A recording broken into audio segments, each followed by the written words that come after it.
वाहिगुरू जी का खालसा वाहिगुरू जी की फतेह। मैं ਤੁਹਾਡੀ ਹੋਸਟ ਨੀਲਮ ਕੌਰ ਤੇ ਮੈਂ ਟੀਵੀ 84 ਦੇ ਸਾਰੇ ਦਰਸ਼ਕਾਂ ਦਾ ਨਿੱਘਾ ਸਵਾਗਤ ਕਰਦੀ ਹਾਂ ਪ੍ਰੋਗਰਾਮ ਸੱਚੋ ਸੱਚ ਵਿੱਚ। ਰੋਜ਼ਾਨਾ ਦੀ ਤਰ੍ਹਾਂ ਤੁਹਾਡੇ ਤੇ ਸਾਡੇ ਡਾਕਟਰ ਅਮਰਜੀਤ ਸਿੰਘ ਜੀ ਮੇਰੇ ਨਾਲ ਬੈਠੇ ਹੋਏ ਨੇ। ਆਓ ਉਹਨਾਂ ਨਾਲ ਮਿਲ ਕੇ ਪ੍ਰੋਗਰਾਮ ਸ਼ੁਰੂ ਕਰੀਏ। ਡਾਕਟਰ ਸਾਹਿਬ welcome to our show. Thank you. And doctor ਸਾਹਿਬ ਅੱਜ ਮਈ 30 2013 17 ਜੇਠ ਨਾਨਕਸ਼ਾਹੀ ਸੰਮਤ 545 ਦਾ ਦਿਨ ਹੈ ਤੇ ਹੁਣ ਅਸੀਂ ਆਪਣੇ ਪ੍ਰੋਗਰਾਮ ਦੀ ਸ਼ੁਰੂਆਤ ਸਾਡੇ ਦਰਸ਼ਕਾਂ ਵੱਲੋਂ ਆਈਆਂ emails, phone messages, text messages, Twitter messages ਅਤੇ ਫੇਸਬੁੱਕ ਮੈਸੇजेस ਦੇ ਨਾਲ ਕਰਦੇ ਹਾਂ ਜੀ। ਤੇ ਸਾਡੀ ਪਹਿਲੀ ਈਮੇਲ ਰੋਲਾ ਮੈਜ਼ੂਰੀ ਸਟੇਟ ਤੋਂ ਸਰਦਾਰ ਗੁਰਜੋਤ ਸਿੰਘ ਜੀ ਦੀ ਹੈ। ਇਹ ਲਿਖਦੇ ਹਨ, ਪਿਆਰੇ ਡਾਕਟਰ ਸਾਹਿਬ, ਸਭ ਤੋਂ ਪਹਿਲਾਂ ਮੈਂ ਤੁਹਾਡਾ ਧੰਨਵਾਦ ਕਰਦਾ ਹਾਂ ਕਿ ਤੁਸੀਂ ਮੇਰੀ ਪਹਿਲੀ ਈਮੇਲ ਦਾ ਜਵਾਬ ਦਿੱਤਾ। ਮੈਂ ਇਹ ਈਮੇਲ ਬੜੇ ਦੁਖੀ ਹਿਰਦੇ ਨਾਲ ਲਿਖ ਰਿਹਾ ਹਾਂ ਅਤੇ ਆਸ ਕਰਦਾ ਹਾਂ ਕਿ ਤੁਸੀਂ ਇਸ ਦਾ ਜ਼ਰੂਰ ਜਵਾਬ ਦਿਓਗੇ। ਮੈਂ ਅੰਮ੍ਰਿਤਧਾਰੀ ਸਿੱਖ ਨਹੀਂ ਹਾਂ, ਪਰ ਅੰਮ੍ਰਿਤਧਾਰੀ ਸਿੱਖ ਦਾ ਮੈਂ ਬਹੁਤ ਸਤਿਕਾਰ ਕਰਦਾ ਹਾਂ ਅਤੇ ਮੈਂ ਵੀ ਉਹਨਾਂ ਵਾਂਗ ਹੋਣਾ ਚਾਹੁੰਦਾ ਹਾਂ। ਪਿੱਛੇ ਜੇ ਮੇਰਾ ਚਿਰਾਂ ਤੋਂ ਵਿਛੜੇ ਆਪਣੇ ਮਿੱਤਰਾਂ ਨਾਲ ਮੇਲ ਹੋਇਆ ਜਿਨ੍ਹਾਂ ਦਾ ਸਬੰਧ ਦਮਦਮੀ ਟਕਸਾਲ ਅਖੰਡ ਕੀਰਤਨੀ ਜਥੇ ਅਤੇ ਮਿਸ਼ਨਰੀ ਕਾਲਜ ਨਾਲ ਹੈ। ਕੁਝ ਮੁੱਢਲੀ ਗੱਲਬਾਤ ਤੋਂ ਬਾਅਦ ਉਹਨਾਂ ਨੇ ਆਪੋ ਆਪਣੀਆਂ ਸੰਸਥਾਵਾਂ ਦੀ ਵਡਿਆਈ ਸ਼ੁਰੂ ਕਰ ਦਿੱਤੀ ਅਤੇ ਥੋੜੇ ਸਮੇਂ ਬਾਅਦ ਇੱਕ ਦੂਸਰੇ ਤੇ ਦੁਸ਼ਮਣਬਾਜ਼ੀ ਅਤੇ ਚਿੱਕੜ ਸੁੱਟਣ ਦਾ ਕੰਮ ਸ਼ੁਰੂ ਹੋ ਗਿਆ। ਮੈਂ ਸੋਚਿਆ ਇਹ ਮੇਰੇ ਮਿੱਤਰਾਂ ਦਾ ਬਚਪਨਾ ਹੈ ਅਤੇ ਇਸ ਸਭ ਬੇਸਵਾਦੀ ਮਾਹੌਲ ਨੂੰ ਅਣਗੌਲਿਆ ਕਰ ਦਿੱਤਾ। ਪਰ ਜਦੋਂ ਮੈਂ ਭਾਰਤ ਗਿਆ ਅਤੇ ਇਹਨਾਂ ਸੰਸਥਾਵਾਂ ਨਾਲ ਸੰਬੰਧਿਤ ਹੋਰ ਲੋਕਾਂ ਨੂੰ ਮਿਲਿਆ ਤਾਂ ਇੱਥੇ ਵੀ ਉਹੀ ਦੁਸ਼ਮਣਬਾਜ਼ੀ ਤੇ ਨਿੰਦਿਆ ਦਾ ਮਾਹੌਲ ਦੇਖਣ ਨੂੰ ਮਿਲਿਆ। ਮੇਰੇ ਲਈ ਇਹ ਬਹੁਤ ਜ਼ਿਆਦਾ ਦੁਖਦਾਈ ਸੀ। ਜਦੋਂ ਅਸੀਂ ਆਪਣੇ ਆਪ ਨੂੰ ਖਾਲਸਾ ਪੰਥ ਕਹਾਉਂਦੇ ਹਾਂ, ਫਿਰ ਇਹਨਾਂ ਧਰਮ ਦੇ ਠੇਕੇਦਾਰਾਂ ਦੇ ਰੋਲ ਬਾਰੇ ਕੀ ਕਹਾਂਗੇ, ਜਿਹੜੇ ਕਿ ਮੇਰੇ ਖਿਆਲ ਵਿੱਚ ਸਿਰਫ ਨਫ਼ਰਤ ਫੈਲਾਉਂਦੇ ਹਨ, ਹੋਰ ਕੁਝ ਨਹੀਂ। ਤੁਸੀਂ ਇਹਨਾਂ ਦੇ ਰੋਲ ਨੂੰ ਕਿਵੇਂ ਵੇਖਦੇ ਹੋ? ਹਾਂ ਡਾਕਟਰ ਸਾਹਿਬ। ਕੀ ਨਾਮ ਹੈ ਭਾਈ ਸਾਹਿਬ ਦਾ? ਹਾਂਜੀ, ਇਹਨਾਂ ਦਾ ਨਾਮ ਹੈਗਾ ਗੁਰਜੋਤ ਸਿੰਘ। ਸਭ ਤੋਂ ਪਹਿਲਾਂ ਤਾਂ ਵੀਰ ਗੁਰਜੋਤ ਸਿੰਘ ਜੀ, ਤੁਹਾਡਾ ਬਹੁਤ ਬਹੁਤ ਧੰਨਵਾਦ। ਤੁਸੀਂ ਸਾਨੂੰ ਦੁਬਾਰਾ ਲਿਖਿਆ ਜੀ। ਪਹਿਲਾਂ ਵੀ ਤੁਹਾਡੀ ਬੜੀ ਅੱਛੀ ਈਮੇਲ ਸੀ ਜਿਹਦੇ ਵਿੱਚ ਕਾਫੀ ਚਾਅ ਤੇ ਉਤਸ਼ਾਹ ਸੀ। ਇਸ ਵਾਰ ਜਿਵੇਂ ਤੁਸੀਂ ਕਿਹਾ ਵੀ ਤੁਸੀਂ ਦੁਖੀ ਹਿਰਦੇ ਨਾਲ ਲਿਖ ਰਹੇ ਹੋ, ਔਰ ਮੈਨੂੰ ਵੀ ਤੁਹਾਡੀ ਲਿਖਤ ਤੋਂ ਬਾਅਦ ਦੇਖ ਕੇ ਇਸ ਲਿਖਤ ਨੂੰ ਮਨ ਦੇ ਵਿੱਚ ਗੰਭੀਰਤਾ ਵੀ ਆਈ ਔਰ ਜੀ ਇਸ ਪਾਸੇ ਵੱਲ ਸੋਚ ਵੀ ਗਈ ਕਿ ਜਿਹੜੇ ਪੰਥਕ ਪਿਆਰ ਵਾਲੇ ਵੀਰ ਭੈਣਾਂ ਨੇ ਜਿਨ੍ਹਾਂ ਨੂੰ ਗੰਭੀਰਤਾ ਦੇ ਨਾਲ ਕੁਝ ਭਵਿੱਖ ਦੀਆਂ ਯੋਜਨਾਵਾਂ ਲਿਖਣੀਆਂ ਚਾਹੀਦੀਆਂ, ਉਹ ਕਿਹਨਾਂ ਗੱਲਾਂ ਦੇ ਵਿੱਚ ਕਈ ਵਾਰ ਪੈ ਜਾਂਦੇ ਨੇ ਔਰ ਸਾਡੀ ਜਿਹੜੀ ਐਨਰਜੀ ਹੈ ਉਹ ਇਹਨਾਂ ਗੱਲਾਂ ਦੇ ਵਿੱਚ ਵੇਸਟ ਹੁੰਦੀ ਹੈ ਜੀ। ਪਰ ਕਿਉਂਕਿ ਤੁਸੀਂ ਮੈਨੂੰ ਇਹ ਕਿਹਾ ਕਿ ਵੀ ਮੈਂ ਇਮਾਨਦਾਰੀ ਦੇ ਨਾਲ ਜਿਵੇਂ ਮੈਂ ਸੋਚਦਾ, ਕਿਉਂਕਿ ਤੁਸੀਂ ਕਿਹਾ ਵੀ ਮੈਂ ਆਪਣੇ ਵਿਊਜ਼ ਦਿਓ ਔਰ ਮੈਂ ਜਿਸ ਫਾਰਮੈਟ ਤੇ ਬੈਠਾ ਹੈ ਪ੍ਰੋਗਰਾਮ ਸੱਚੋ ਸੱਚ ਦੇ ਜੀ, ਵੈਸੇ ਤਾਂ ਹਰ ਸਿੱਖ ਜਿੱਥੇ ਵੀ ਹੁੰਦਾ ਉਹ ਸੱਚ ਦਾ ਸਹਾਰਾ ਲੈਂਦਾ ਹੈ, ਸੱਚ ਬੋਲਦਾ ਹੈ ਜੀ। ਇਸ ਲਈ ਕੋਈ ਸਹੁੰ ਖਾਣ ਜਾਂ ਕੋਈ ਜਿਹੜੀ ਵੌ ਦੀ ਕੋਈ ਥਾਂ ਨਹੀਂ ਹੁੰਦੀ ਸਿੱਖੀ 'ਚ, ਕਿਉਂਕਿ ਵੌ ਲੈ ਕੇ ਤਾਂ ਸੱਚ ਉਹੀ ਬੋਲਦੇ ਨੇ ਜਿਹੜੇ ਅਦਰਵਾਈਜ਼ ਝੂਠ ਬੋਲਦੇ ਹੋਣ ਜੀ। ਸੋ ਜਿਹੜੀ ਗੱਲ ਨੂੰ ਤੁਸੀਂ ਮਹਿਸੂਸ ਕੀਤਾ ਹੈ ਇਹ ਇਕੱਲੀ ਤੁਹਾਡਾ ਹੀ ਮਹਿਸੂਸ ਕਰਨ ਦਾ ਨਹੀਂ ਹੈ ਜੀ। ਬਹੁਤ ਵਾਰ ਇਸ ਕਿਸਮ ਦਾ ਜਿਹੜਾ ਵਰਤਾਰਾ ਹੈ ਕੁਛ ਵੀਰਾਂ ਭੈਣਾਂ ਦਾ। ਪਹਿਲਾਂ ਤਾਂ ਮੈਂ ਇਹ ਸਪਸ਼ਟ ਕਰਦੇ ਹਾਂ ਕਿ ਤੁਸੀਂ 3 ਸੰਸਥਾਵਾਂ ਦੀ ਗੱਲ ਕੀਤੀ ਹੈ ਜਿਨ੍ਹਾਂ ਦੇ ਨਾਲ ਸੰਬੰਧਿਤ ਤੁਹਾਡੇ ਮਿੱਤਰ ਸਨ, ਜਿਹੜੇ ਤੁਹਾਨੂੰ ਇੱਥੇ ਵੀ ਮਿਲੇ, ਉਹਨਾਂ ਨੇ ਤੁਹਾਨੂੰ ਉਪਰਾਮ ਕੀਤਾ ਜੀ। ਤੁਸੀਂ ਜਦੋਂ ਪਿੱਛੇ ਗਏ ਪੰਜਾਬ ਗਏ ਉੱਥੇ ਵੀ ਤੁਹਾਨੂੰ ਲੱਗਾ ਕਿ ਵੀ ਇਹ ਜਿਹੜਾ ਇੱਕ ਦੂਸਰੇ ਪ੍ਰਤੀ ਜਿਹੜਾ ਨਾ ਪੱਖੀ ਰਵੱਈਆ ਜ਼ਿਆਦਾ ਹੈ ਜੀ। ਔਰ ਅਖੀਰ ਜਿਵੇਂ ਇਹਨਾਂ ਨੇ ਕਿਹਾ ਵੀ ਸਾਡਾ ਖਾਲਸਾ ਪੰਥ ਦਾ ਕਨਸੈਪਟ ਤਾਂ ਪਿਆਰ ਦਾ ਸੀ, ਨਫ਼ਰਤ ਦਾ ਨਹੀਂ ਸੀ ਜੀ। ਬਿਲਕੁਲ। ਤੇ ਅਸੀਂ ਜੇ ਆਪਣਿਆਂ ਦੇ ਨਾਲ ਹੀ ਔਰ ਉਹ ਵੀ ਆਪਣੇ ਜਿਹੜੇ ਅੰਮ੍ਰਿਤਧਾਰੀ ਨੇ, ਗੁਰਸਿੱਖ ਨੇ, ਅਸੀਂ ਕੋਈ ਨਫ਼ਰਤ ਦੀ ਲਾਈਨ ਰੱਖਦੇ ਹਾਂ ਤੇ ਫਿਰ ਅਸੀਂ ਕਿੰਨਾ ਗੁਰੂ ਦੇ ਖਾਲਸੇ ਦੇ ਕਨਸੈਪਟ ਨੂੰ ਸਮਝ ਸਕੇ ਜੀ। ਦੇਖੋ ਮੈਂ ਸਮਝਦਾ ਵੀ ਇੱਕ ਤਾਂ ਸਾਨੂੰ ਜੈਨਰਲਾਈਜ਼ ਨਹੀਂ ਕਰਨਾ ਚਾਹੀਦਾ ਕਦੇ ਵੀ ਕਿਸੇ ਸਿਚੁਏਸ਼ਨ ਨੂੰ ਜਾਂ ਕਿਸੇ ਵੀ ਸੰਸਥਾ ਨੂੰ ਜੀ। ਪਹਿਲਾਂ ਅਖੰਡ ਕੀਰਤਨੀ ਜਥਾ ਭਾਈ ਸਾਹਿਬ ਭਾਈ ਰਣਧੀਰ ਸਿੰਘ ਬਹੁਤ ਵੱਡੀ ਪੰਥ ਦੀ ਸ਼ਖਸੀਅਤ ਹੋਏ ਨੇ ਜੀ, ਜਿਨ੍ਹਾਂ ਨੇ ਉਹਨਾਂ ਜ਼ਮਾਨਿਆਂ 'ਚ ਜਦੋਂ ਕਿ ਕਲੋਨੀਅਲ ਰੂਲ ਸੀ ਬ੍ਰਿਟਿਸ਼ਰਸ ਦਾ ਜੀ ਔਰ ਬਹੁਤ ਵੱਡਾ ਹਿੱਸਾ ਸਿੱਖਾਂ ਦਾ ਗੁਲਾਮੀ ਐਕਸੈਪਟ ਕਰ ਚੁੱਕਾ ਸੀ, ਜਿਵੇਂ ਅੱਜ ਬਹੁਤਿਆਂ ਨੇ ਕਰ ਲਈ ਹੋਈ ਹੈ ਜੀ ਜੀ। ਔਰ ਇੰਨੇ ਔਡ ਸੀ ਉਹਨਾਂ ਦੇ ਅਗੇਂਸਟ, ਪਰ ਉਹਨਾਂ ਨੇ ਆਵਾਜ਼ ਬੁਲੰਦ ਕੀਤੀ। ਗੁਰਦੁਆਰਾ ਰਕਾਬਗੰਜ ਸਾਹਿਬ ਦੀ ਜਦੋਂ ਕੰਧ ਸਾਈਡ ਵਾਲ ਜਿਹੜੀ ਕਿ ਜਦੋਂ ਪ੍ਰੈਜ਼ੀਡੈਂਟ ਹਾਊਸ ਇਹ ਬਣਾ ਰਹੇ ਸੀ ਵਾਇਸਰਾਏ ਦਾ, ਜਿਹਨੂੰ ਅੱਜ ਜਿਹੜਾ ਰਾਸ਼ਟਰਪਤੀ ਭਵਨ ਕਹਿੰਦੇ ਨੇ, ਤੇ ਉਸ ਨੂੰ ਜਾਂਦੀ ਸੜਕ ਨੂੰ ਜਿਹੜਾ ਹੈ ਉਹ ਰਸਤਾ ਉਹ ਕੰਧ ਦੇ ਵਿੱਚ ਸੀ, ਉਹਨੂੰ ਮਹੰਤਾਂ ਨੂੰ ਉਹਨਾਂ ਨੇ ਪੈਸੇ ਪੂਸੇ ਦੇ ਕੇ ਚੁੱਪ ਕਰਾ ਦਿੱਤਾ। ਚੀਫ ਖਾਲਸਾ ਦੀਵਾਨ ਤੇ ਦੂਸਰੇ ਜਿਹੜੇ ਟੋਡੀ ਲੋਕ ਸੀ ਉਹ ਵੀ ਚੁੱਪ ਕਰ ਗਏ ਜੀ। ਤੇ ਉਹਨਾਂ ਨੇ ਇਸ ਦੇ ਉੱਤੇ ਲਾਈਨ ਲਈ ਬੜੀ ਮਜ਼ਬੂਤੀ ਦੇ ਨਾਲ। ਫਿਰ ਜਿਹੜੀ ਗਦਰ ਮੂਵਮੈਂਟ ਜਿਹਦੇ 'ਚ ਕਰਤਾਰ ਸਿੰਘ ਸਰਾਭਾ ਔਰ ਬਾਬਾ ਸੋਹਣ ਸਿੰਘ ਪਕਨਾ, ਇਹ ਸਾਰੇ ਨਾਂ ਬੜੇ ਹਾਊਸ ਹੋਲਡ ਨੇਮ ਨੇ ਜੀ। ਉਹਨਾਂ ਦੇ ਨਾਲ ਵੀ ਕਰਤਾਰ ਸਿੰਘ ਸਰਾਭੇ ਨਾਲ ਜਾਂ ਦੂਸਰਾ ਭਾਈ ਸਾਹਿਬ ਦਾ ਸੰਪਰਕ ਸੀ ਔਰ ਭਾਈ ਸਾਹਿਬ ਨੇ ਵੀ ਉਸ ਦੇ ਵਿੱਚ ਇੱਕ ਵੱਡਾ ਯੋਗਦਾਨ ਪਾਇਆ ਜੀ। ਔਰ ਉਸ ਕੇਸ 'ਚ ਉਹ ਫੜੇ ਗਏ। ਲਾਹੌਰ ਕੰਸਪੀਰੇਸੀ ਕੇਸ ਚੱਲਿਆ, ਜੇਲ੍ਹ ਦੇ ਵਿੱਚ ਉਹਨਾਂ ਨੇ ਜੀਵਨ ਗੁਜ਼ਾਰਿਆ, ਬਹੁਤ ਵੱਡਾ ਉਮਰ ਕੈਦ ਜੀ ਜੀ। ਔਰ ਉਹਨਾਂ ਦੇ ਜੀਵਨ 'ਚ ਅੰਮ੍ਰਿਤ ਛਕਣ ਤੋਂ ਲੈ ਕੇ ਔਰ ਫਿਰ ਸਾਰੀ ਜੇਲ੍ਹ ਯਾਤਰਾ ਤੇ ਅਖੀਰ ਜਦੋਂ ਉਹਨਾਂ ਨੇ ਚੜ੍ਹਾਈ ਕੀਤੀ ਹੈ, ਉਹਨਾਂ ਦਾ ਸਾਰਾ ਜੀਵਨ ਹੀ ਪਿਆਰ, ਗੁਰੂ ਦੇ ਪਿਆਰ 'ਚ ਔਰ ਅਖੰਡ ਕੀਰਤਨ ਜਿਹੜਾ ਅੱਜ ਸਾਡੀ ਇੱਕ ਪਰੰਪਰਾ ਦਾ ਹਿੱਸਾ ਹੈ ਉਸ ਦੇ ਨਾਲ ਉਹ ਜੁੜੇ ਰਹੇ ਨੇ ਜੀ। ਉਹਨਾਂ ਦੇ ਨਾਲ ਅਖੰਡ ਕੀਰਤਨੀ ਜਥੇ ਬਣੇ ਥਾਂ ਥਾਈਂ, ਜਿਹੜੇ ਉਦੋਂ ਤੋਂ ਲੈ ਕੇ ਅੱਜ ਤੱਕ ਕਾਫੀ ਯੂਨੀਕ ਸੇਵਾ ਪੰਥ ਦੀ ਕਰ ਰਹੇ ਨੇ ਜੀ। ਜੇ ਅਸੀਂ ਸੰਘਰਸ਼ ਦੇ ਹਵਾਲੇ ਨਾਲ ਵੀ ਦੇਖੀਏ ਤੇ ਅਖੰਡ ਕੀਰਤਨੀ ਜਥੇ ਹੀ ਬੇਸਿਕ ਨਰਸਰੀ ਨੇ ਜਿੱਥੋਂ ਸਾਡੀ ਬੱਬਰ ਖਾਲਸਾ ਆਰਗੇਨਾਈਜੇਸ਼ਨ ਜਿਹਨੇ ਬੜੇ ਰਿਮਾਰਕੇਬਲ ਕੰਮ ਕੀਤੇ ਨੇ ਜੀ, ਉਹ ਸਾਹਮਣੇ ਆਈ। ਔਰ ਅੱਜ ਵੀ ਅਖੰਡ ਕੀਰਤਨੀ ਜਥੇ ਆਪਣੇ ਤਰੀਕੇ ਦੇ ਨਾਲ ਪੰਥ ਦੀ ਸੇਵਾ ਕਰ ਰਹੇ ਨੇ ਜੀ।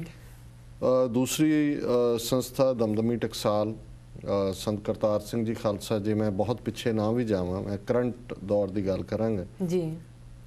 ਸੰਤ ਕਰਤਾਰ ਸਿੰਘ ਜੀ ਖਾਲਸਾ ਪਿੰਡਾਂ ਵਾਲਿਆਂ ਨੇ ਚੈਲੰਜ ਕੀਤਾ ਨਰਕਤਾਰੀਆਂ ਨੂੰ ਐਮਰਜੈਂਸੀ ਦੇ ਖਿਲਾਫ ਲਾਈਨ ਲਈ ਜੀ। ਸੰਤ ਜਰਨੈਲ ਸਿੰਘ ਖਾਲਸਾ ਪਿੰਡਾਂ ਵਾਲੇ ਸਿਖਰਾਂ ਤੇ ਲੈ ਗਏ, ਦਮਦਮੀ ਟਕਸਾਲ ਨੂੰ ਨਹੀਂ ਸਗੋਂ ਸਮੁੱਚੇ ਪੰਥ ਦੇ ਗੋਲ ਨੂੰ। ਲਗਭਗ 150 ਸਾਲ ਬਾਅਦ ਸਿੱਖ ਆਜ਼ਾਦੀ ਜਾਣ ਤੋਂ ਇੱਕ ਫਰੀडम ਦੀ ਗੱਲ ਬੜੀ ਨਿਰਭੈਤਾ ਦੇ ਨਾਲ ਹੋਈ। ਔਰ ਅੱਜ 3 ਦਹਾਕੇ ਬਾਅਦ ਦੁਨੀਆ ਭਰ ਦੇ ਵਿੱਚ ਜਿਹੜੀ ਖਾਲਿਸਤਾਨ ਦੀ ਗੱਲ ਹੈ ਜੀ, ਔਰ ਜਿਸ ਬਹਾਦਰੀ ਸੂਰਮਤਾਈ ਦੇ ਨਾਲ ਉਹ ਜੂਝੇ ਜੂਨ 84 ਦੇ ਪਹਿਲੇ ਹਫਤੇ, ਉਸ ਦੀ ਟੈਸਟੀਮਨੀ ਐਨਮੀ ਵੱਲੋਂ ਹੀ ਹੈ ਕਿ giving the ਐਡਵਰਸਰੀ his due the fight to the last breath and bullet ਜੀ। ਮਿਸ਼ਨਰੀ ਸੰਸਥਾਵਾਂ, ਬੇਸ਼ੱਕ ਪ੍ਰੋਫੈਸਰ ਗੁਰਮੁਖ ਸਿੰਘ, ਭਾਈ ਦਿੱਤ ਸਿੰਘ, ਉਹਨਾਂ ਦਾ ਬਹੁਤ ਵੱਡਾ ਯੋਗਦਾਨ ਹੈ ਸਿੱਖ ਰਾਜ ਜਾਣ ਤੋਂ ਬਾਅਦ। ਜਦੋਂ ਇੱਕ ਪਾਸੇ ਸਨਾਤਨੀ ਪ੍ਰਚਾਰਕ, ਇੱਕ ਪਾਸੇ ਆਰੀਆ ਸਮਾਜੀ ਦਿਆਨੰਦ ਆ ਗਿਆ, ਈਸਾਈ ਮਿਸ਼ਨਰੀ ਆ ਗਏ ਜੀ, ਉਹਨਾਂ ਨੇ ਔਰ ਸਿੱਖਾਂ ਦਾ ਮਨੋਬਲ ਡਿੱਗਿਆ ਹੋਇਆ ਸੀ। ਉਹਨਾਂ ਫਕੀਰਾਂ ਨੇ ਜਿਨ੍ਹਾਂ ਦੇ ਕੋਲ ਕੋਈ ਬਹੁਤੇ ਸਾਧਨ ਨਹੀਂ ਸੀ। ਪ੍ਰੋਫੈਸਰ ਗੁਰਮੁਖ ਸਿੰਘ ਦੇ ਪਿਤਾ ਲਾਂਗਰੀ ਸਨ। ਭਾਈ ਦਿੱਤ ਸਿੰਘ ਜਿਹੜੇ ਨੇ ਉਹ ਜਿਹਨੂੰ ਅੱਜ ਦਲਿਤ ਵਰਗ ਕਿਹਾ ਜਾਂਦਾ ਹੈ, ਉਦੋਂ ਵੀ ਅੱਜ ਵੀ ਉਹੀ ਨਫ਼ਰਤ ਦਾ ਆਲਮ ਸੀ। ਇਹਦੇ ਬਾਵਜੂਦ ਭਾਈ ਜਵਾਹਰ ਸਿੰਘ, ਭਗਤ ਲਛਮਣ ਸਿੰਘ, ਇਹ ਸਾਰੀਆਂ ਸ਼ਖਸੀਅਤਾਂ ਨੇ ਜਿਨ੍ਹਾਂ ਨੇ ਸਾਈਕਲਾਂ ਤੇ ਪੈਦਲ ਤਕਰੀਰਾਂ ਰਾਹੀਂ, ਲਿਖਤਾਂ ਰਾਹੀਂ ਇਹਨਾਂ ਸਾਰੇ ਚੈਲੰਜਸ ਨੂੰ ਜਿਹੜਾ ਉਹਨਾਂ ਨੇ ਹੈਡ ਔਨ ਲਿਆ ਜੀ। ਔਰ 20-25 ਸਾਲਾਂ ਦੀ ਮਿਹਨਤ ਤੋਂ ਬਾਅਦ ਫਿਰ ਖਾਲਸਾ ਸਕੂਲ, ਖਾਲਸਾ ਕਾਲਜ 1892-93 ਚ ਜੀ ਜੀ ਖਾਲਸਾ ਕਾਲਜ ਅੰਮ੍ਰਿਤਸਰ ਹੋਂਦ ਚ ਆਇਆ। ਸੋ ਉਸ ਦੇ ਨਾਲ ਫਿਰ ਜਿਹੜਾ ਉਹ ਸਾਰੀ ਗੱਲ ਜਿਹੜੀ ਹੈ ਉਹ ਚੀਫ ਖਾਲਸਾ ਦੀਵਾਨ ਆ ਗਿਆ ਤੇ ਸ਼ੁਰੂਆਤ ਇੱਕ ਅਵੇਅਰਨੈਸ ਜਿਹੜੀ ਹੈ ਸਾਹਮਣੇ ਆਈ। ਹੁਣ ਮੈਨੂੰ ਲੱਗਦਾ ਹੈ ਕਿ ਵੀ ਜੇ ਇਹਨਾਂ ਤਿੰਨਾਂ ਹੀ ਮਹਾਨ ਸੰਸਥਾਵਾਂ ਦੀ ਜਿਹੜੇ ਉਹਨਾਂ ਦੇ ਨੂੰ ਮੋਟੀਵੇਟ ਕਰਨ ਵਾਲੇ ਨੇ ਜਾਂ ਇਨਸਪਾਇਰ ਕਰਨ ਵਾਲੇ ਨੇ ਜੀ, ਸੰਤ ਪਿੰਡਾਂ ਵਾਲਿਆਂ ਦਾ ਦੌਰ ਅਸੀਂ ਦੇਖਿਆ। ਉਸ ਪੀਰੀਅਡ ਦੇ ਵਿੱਚ ਉਹ ਗੁਰੂ ਨਾਨਕ ਨਿਵਾਸ, ਬਾਅਦ ਦੇ ਵਿੱਚ ਅਕਾਲ ਤਖਤ ਸਾਹਿਬ ਰਹੇ। ਨਾ ਉਹਨਾਂ ਨੇ ਕਦੇ ਮਰਿਆਦਾ ਦੇ ਇਸ਼ੂ ਨੂੰ, ਨਾ ਕਦੇ ਦਸਮ ਗ੍ਰੰਥ ਦੇ ਮੁੱਦੇ ਨੂੰ ਜਾਂ ਦੂਸਰੇ ਜਿਹੜੇ ਅੱਜ ਡਿਵਾਈਸਿਵ ਇਸ਼ੂ ਇਹਨਾਂ ਸੰਸਥਾਵਾਂ ਨੇ ਬਣਾ ਲਏ ਨੇ ਜਾਂ ਦੂਸਰਿਆਂ ਨੇ ਬਣਾ ਲਏ ਨੇ, ਜਿਹਦੇ ਆਧਾਰ ਦੇ ਉੱਤੇ ਉਹ ਇੱਕ ਦੂਸਰੇ ਨੂੰ ਜਿਹੜਾ ਹੈ ਉਹ ਮਰਨ ਮਾਰਨ ਤੱਕ ਚਲੇ ਜਾਂਦੇ ਨੇ। ਕਿਉਂਕਿ ਉਹਨਾਂ ਨੂੰ ਇਹ ਸਪਸ਼ਟ ਸੀ ਕਿ ਜਿਹੜੀ ਕੌਮ ਦੀ ਆਜ਼ਾਦੀ ਦਾ ਗੋਲ ਹੈ ਉਹ ਪਹਿਲੇ ਜੀ। ਉਹਨਾਂ ਦੇ ਆਪਣੇ ਸਨ ਡੇਰਿਆਂ ਦੇ ਵਿੱਚ ਆਪਣੇ ਕਿਸਮ ਦੀ ਜੋ ਵੀ ਮਰਿਆਦਾ ਹੈ ਜਾਂ ਜਿਸ ਕਿਸਮ ਦਾ ਚੱਲਦਾ ਉਹ ਉਸ ਦੇ ਨਾਲ ਲਾਇਲ ਸੀ ਉਸ ਤਰੀਕੇ। ਪਰ ਬ੍ਰੌਡਰ ਪੰਥਕ ਹਿੱਤ ਦੇ ਵਿੱਚ ਉਹਨਾਂ ਨੇ ਕਦੇ ਵੀ ਉਹਨਾਂ ਇਸ਼ੂਜ਼ ਨੂੰ, ਔਰ ਜਿਸ ਕਦਰ ਉਹ ਸਭ ਨੂੰ ਗਲ ਨਾਲ ਲਾਉਂਦੇ ਸੀ ਜੀ, ਉਹਨਾਂ ਦੀ ਕੋਈ ਸੋਚ ਜਾਤੀਵਾਦਕ ਨਹੀਂ, ਕੋਈ ਜਾਤੀਵਾਚਕ ਨਹੀਂ ਸੀ ਜੀ, ਕੋਈ ਅਮੀਰ ਗਰੀਬ ਦੀ ਗੱਲ ਨਹੀਂ ਸੀ। ਔਰ ਇੱਕ ਸਿੱਖ ਦੇ ਤੌਰ ਤੇ ਸੋਚਦੇ ਸੀ ਕੌਮੀ ਨਿਸ਼ਾਨੇ ਪ੍ਰਤੀ, ਔਰ ਹਰ ਇੱਕ ਨੂੰ ਉਹ ਪਿਆਰ ਕਰਦੇ ਸੀ। ਸਿੱਖ ਨੂੰ, ਗੁਰਸਿੱਖ ਨੂੰ ਸਿੱਖੀ ਸਰੂਪ ਦੇਖ ਕੇ ਉਹਨਾਂ ਨੂੰ ਚਾਅ ਚੜ ਜਾਂਦਾ ਸੀ ਤੇ ਜਿਹੜਾ ਕੋਈ ਕਮਜ਼ੋਰ ਸੀ ਉਹਨੂੰ ਇਹੀ ਹੁੰਦਾ ਸੀ ਕਿ ਤੂੰ ਭਰਾ ਹੈ ਮੇਰਾ ਤੇ ਕਦੋਂ ਬਣਨਾ ਹੈ। ਇਸ ਤਰ੍ਹਾਂ ਗੁਰੂ ਗੋਬਿੰਦ ਸਿੰਘ ਦੇ ਤੁਸੀਂ ਪੁੱਤਰ ਪੁੱਤਰੀਆਂ ਹੋ ਜੀ।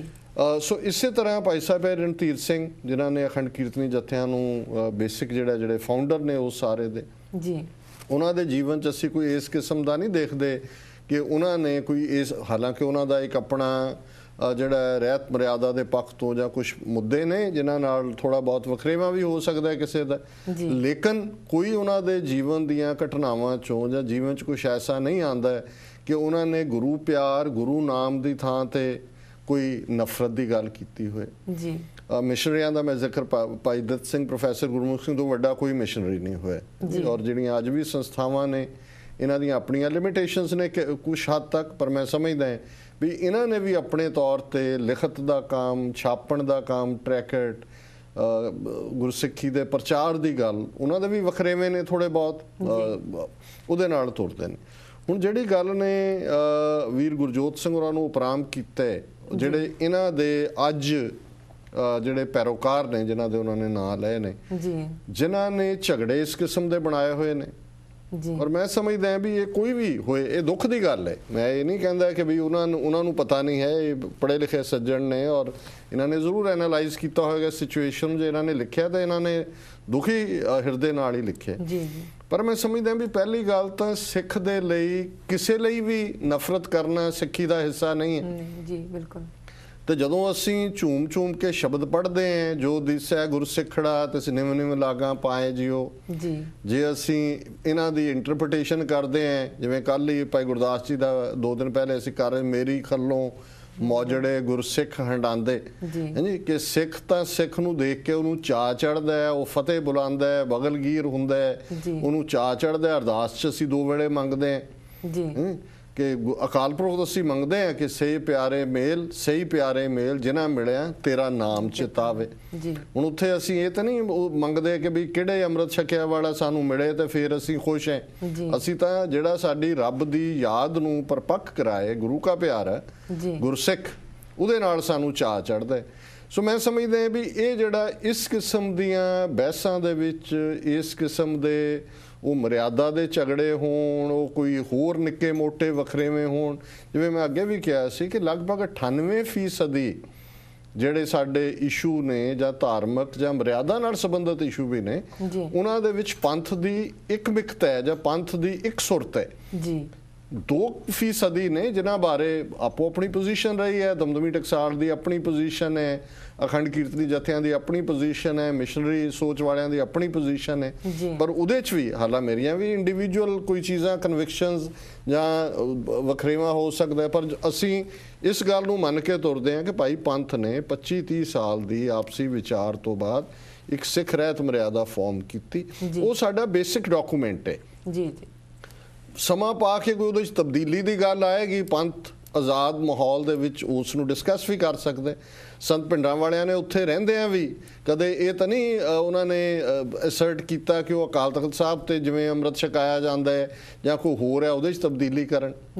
ਸੋ ਮੈਂ ਸਮਝਦਾ ਵੀ ਇਹ ਜਿਹੜੇ ਇਸ ਕਿਸਮ ਦੀਆਂ ਗੱਲਾਂ ਕਰਨ ਵਾਲੇ ਵੀਰ ਭੈਣਾਂ ਨੇ, ਉਹਨਾਂ ਨੂੰ ਨਾ ਖਾਲਸੇ ਦੇ ਆਦਰਸ਼ ਦੀ ਸਮਝ ਆਈ ਹੈ, ਨਾ ਜਿਨ੍ਹਾਂ ਜਥੇਬੰਦੀਆਂ ਤੇ ਉਹ ਪ੍ਰਾਈਡ ਮਹਿਸੂਸ ਕਰਦੇ ਨੇ, ਫਖਰ ਮਹਿਸੂਸ ਕਰਦੇ ਨੇ, ਔਰ ਹੋਣਾ ਵੀ ਚਾਹੀਦਾ। ਇਹ ਸਾਡੇ ਸੰਘਰਸ਼ ਦੀਆਂ ਵੀ ਨਰਸਰੀਜ਼ ਨੇ। ਦਮਦਮੀ ਟਕਸਾਲ 'ਚੋਂ ਸਾਡੀ ਸੰਘਰਸ਼ ਦੇ ਸਿੱਖ ਸਟੂਡੈਂਟ ਫੈਡਰੇਸ਼ਨ ਸਾਰਾ ਸੈਟਅਪ ਆਉਂਦਾ। ਅਖੰਡ ਕੀਰਤਨੀ ਜਥੇ 'ਚੋਂ ਸਾਡੀ ਬੱਬਰ ਖਾਲਸਾ ਜਥੇਬੰਦੀ ਆਉਂਦੀ ਹੈ। ਸਾਡੇ ਮਿਸ਼ਨਰੀ ਵੀਰ ਭੈਣਾਂ ਨੇ ਅੱਜ ਤੱਕ ਵੀ ਬੜਾ ਵਾਈਡ ਕੈਂਪੇਨ ਪ੍ਰਚਾਰ ਦੇ ਲਿਹਾਜ਼ ਨਾਲ ਜਿੰਨਾ ਲਿਟਰੇਚਰ ਹੈ ਛਾਪਦੇ ਨੇ, ਵੰਡਦੇ ਨੇ। ਸੋ ਇਸ ਸਾਰਿਆਂ ਨੂੰ ਮੈਂ ਸਮਝਦਾ ਵੀ ਅੱਜ ਜਦੋਂ ਦੁਸ਼ਮਣ ਸਾਡੇ ਸਾਹਮਣੇ ਹੈ, ਹਿੰਦੁਸਤਾਨ ਦੀ ਹਕੂਮਤ, ਉਹਨਾਂ ਨੇ ਤਾਂ ਸਾਡੀਆਂ ਪੱਗਾਂ ਨੂੰ ਹੱਥ ਪਾਇਆ ਹੋਇਆ, ਸਾਡਾ ਅਕਾਲ ਤਖਤ ਢਾਹ ਦਿੱਤਾ ਹੈ, ਸਾਡੇ ਜਵਾਨ ਜਿਹੜੀ ਹੈ ਨੌਜਵਾਨੀ ਦੀ ਨਸਲਕੁਸ਼ੀ ਕੀਤੀ ਹੈ। ਉਹਨਾਂ ਗੱਲਾਂ ਵੱਲ ਧਿਆਨ ਨਾ ਦੇ ਕੇ ਕੋਈ ਮਰਿਆਦਾ ਹੈ, ਕੋਈ ਕੱਪੜੇ ਕਿਨੇ ਕਿਉਂ ਜੇ ਪਾਏ ਨੇ, ਇਹ ਤਾਂ ਉਹੀ ਹੈ ਜਿਵੇਂ ਮੌਲਵੀਆਂ ਨੇ ਕੰਮ ਕੀਤਾ ਹੋਇਆ ਜੀ, ਕਿਹਦੇ ਟਖਨੇ ਤੋਂ ਸਲਵਾਰ ਉੱਚੀ ਹੈ, ਕਿਹੜਾ ਕਿਵੇਂ ਨਮਾਜ਼ ਪੜ੍ਹਦਾ ਹੈ, ਕਿਵੇਂ ਨਹੀਂ ਪੜ੍ਹਦਾ, ਉਸ 'ਚ ਉਹਨਾਂ ਨੇ ਵੰਡ ਕੇ ਰੱਖ ਦਿੱਤਾ। ਸਾਨੂੰ ਗੁਰੂ ਨੇ ਇੱਕ ਖੰਡੇ ਬਾਟੇ ਦਾ ਅੰਮ੍ਰਿਤ ਦੇ ਕੇ, ਅੰਮ੍ਰਿਤ ਗੁਰੂ ਦੇ ਹੈ, 5 ਪਿਆਰੇ ਗੁਰੂ ਦੇ ਨੇ, ਔਰ ਉਹਨਾਂ 'ਚ ਗੁਰੂ ਦਾ ਰੂਪ ਹੈ। ਔਰ ਸਾਨੂੰ ਉਸ ਭਾਵਨਾ ਦੇ ਨਾਲ ਹੀ ਹਰ ਗੁਰਸਿੱਖ ਨੂੰ, ਜੇ ਕੋਈ ਸਾਨੂੰ ਕਮਜ਼ੋਰ ਗੱਲ ਵੀ ਲੱਗਦੀ ਹੈ, ਪਿਆਰ ਦੇ ਨਾਲ ਅਸੀਂ ਬੈਠ ਕੇ ਜਦੋਂ ਆਪਸ ਸਹਿਚਾਰ ਕਰਾਂਗੇ, ਆਪਸ ਦੇ ਵਿੱਚ ਵਿਚਾਰ ਵਟਾਂਦਰੇ ਹੋਣਗੇ, ਆਪਸ ਦੇ ਵਿੱਚ ਸਾਡੀ ਕਮਿਊਨੀਕੇਸ਼ਨ ਹੋਏਗੀ, ਤੇ ਮੇਰਾ ਖਿਆਲ ਹੈ ਵੀ ਇਹਨਾਂ ਪ੍ਰੋਬਲਮਸ ਨੂੰ ਜਿਹੜਾ ਹੈ ਉਹ ਸੋਲਵ ਕੀਤਾ ਜਾ ਸਕਦਾ। ਪਰ ਵੀਰ ਗੁਰਜੋਤ ਸਿੰਘ ਹੋਰਾਂ ਨੂੰ ਦੁੱਖ ਹੈ, ਅਸੀਂ ਵੀ ਉਹਦੇ 'ਚ ਸ਼ਰੀਕ ਹੈ, ਪਰ ਮਹਾਰਾਜ ਕਿਰਪਾ ਕਰੇ ਉਹ ਚੜ੍ਹਦੀ ਕਲਾ 'ਚ ਆਉਣ ਔਰ ਇਹ ਸਾਰੇ 'ਚੋਂ ਨਿਕਲਣ, ਔਰ ਮਹਾਰਾਜ ਚੜ੍ਹਦੀ ਕਲਾ ਦੇਣ। ਜੀ ਡਾਕਟਰ ਸਾਹਿਬ, ਇੱਥੇ ਲੈਣੇ ਇੱਕ ਛੋਟਾ ਜਿਹਾ ਬ੍ਰੇਕ। ਵੀਅਰਸ ਈਮੇਲ ਦਾ ਸਿਲਸਿਲਾ ਇਸ ਤਰ੍ਹਾਂ ਹੀ ਜਾਰੀ ਰਹੇਗਾ। ਮਿਲਦੇ ਹਾਂ ਆਫਟਰ ਦਿਸ ਸ਼ਾਰਟ ਬ੍ਰੇਕ।